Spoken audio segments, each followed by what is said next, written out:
as she was known to all the kids, was born on July 9th in 1923. She was born at home like the other 8 siblings. Her family was Jesse, Bobby, George, Ann, Harry, Pappy, Lonnie, and Helen. Her close brother, Pappy, died in his early 40s, and my mom she never got over that. She was very emotional when she talked about him. The house she grew up in had no indoor plumbing, and the only heat was a coal-burning stove in the basement. The kids would huddle around the middle of the house in the cold winter nights to be close to the coal stove vent to stay warm. She told us a story one time where she took a glass of water to drink, and in the morning she woke up and it had a thin layer of ice on it, how cold it was in the house. They had a 3-hole outhouse, and one of their favorite days was when the Sears and Roebuck catalog came in, because that was toilet paper for the rest of the year. Mom was so happy when the war was over and they finally got indoor plumbing. She used to tell us about when she was lucky enough to get a few pennies, she would go downtown and buy Cracker Jacks. That was a big treat to get some Cracker Jacks. Thompson's always had a cow for milk and chickens for eggs and a huge garden for vegetables, so when the Depression went on around them, they always had food. She was a supervisor at the co-op during World War II. Her father, who was actually born in 1877, passed away in 1947, and her mother in 75. Mom met my dad in the Moose Club in Dover, and in 1956, she and her best friend Lou moved into the only home they'd ever lived in.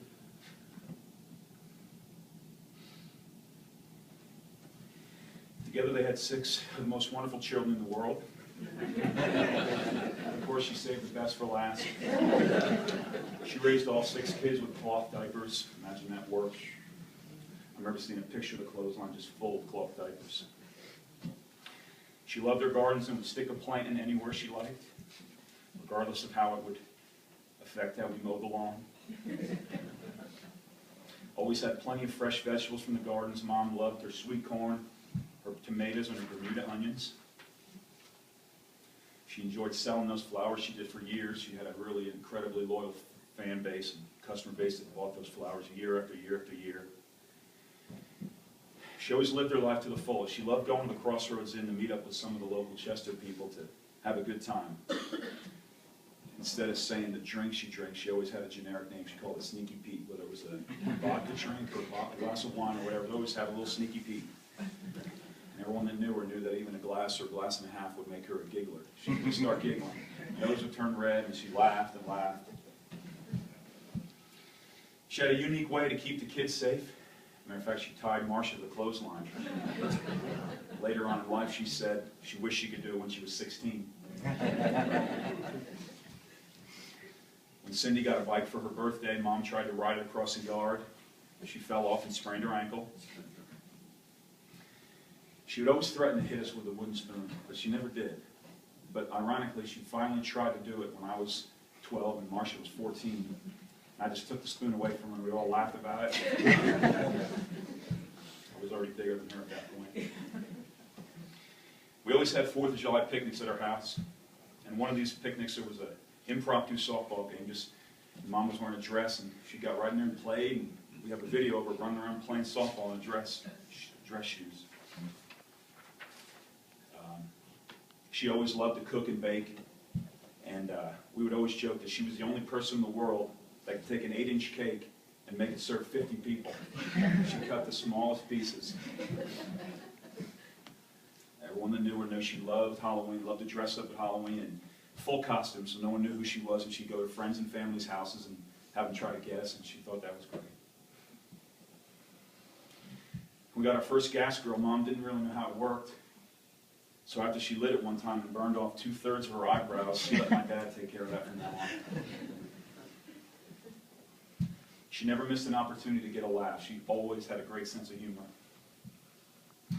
One time when Tim was replacing the curtains in our living room, he said, "Mom, this is a big window.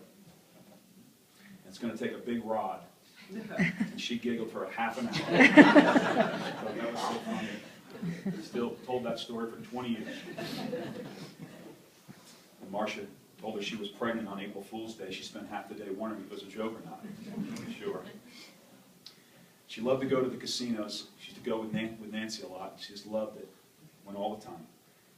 And if she won, she had to hide the money because she was afraid Cindy would find out. Cindy didn't really like her going, but imagine an 87, 88-year-old woman afraid to tell.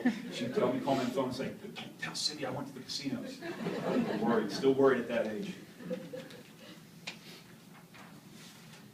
She had a funny thing. If she was making pancakes or French toast and she burned one side, she would serve it to us with the burned side down, seeing if we would notice. You know, she'd wait and see if anybody would notice. She never wanted to throw anything away.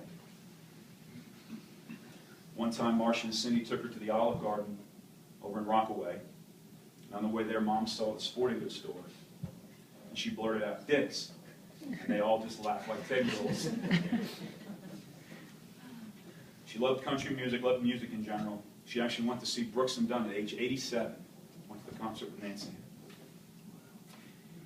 She learned to love Bon Jovi later on. She asked, Jersey girl through and through. She even asked to get that Bon Jovi DVD that came out a few years ago. She watched CMT constantly. She knew the videos better than I did. Some of her favorite expressions, if you knew her, was, "Don't dilly-dally." We just use it every day. It's don't take too long. Hurry up, don't dilly-dally. My kids even say that. She'll say, "Skin the kitty when it's time to clean your clothes." And my kids automatically put their arms up. They know that means take your clothes off. Get dressed. Loves her grandchildren.